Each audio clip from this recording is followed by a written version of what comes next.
एबे राजधानी रे पुरुष बेश्यांक संख्या बढ़ी जाइए। एबे पुरुष बेश्या राजमहल छकु एजी छक, एजी छकु रवींद्र मंडप छक पर्यंत संध्या परे उत्पात होउचंती। हाथ में ग्रीन बेल्ट बांधी पुरुष बेश्या माने बुलुतांती।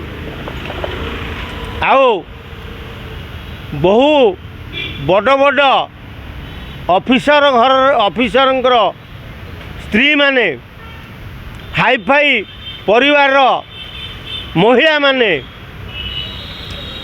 संध्या नईले पुरुष बेश्या खोजती।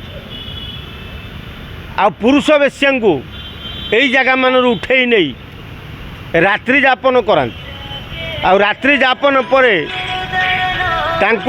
एते मोटा अंक दियंती जे जो थरे पुरुष बेश्या पूरा खुशी आपायित हो जाए।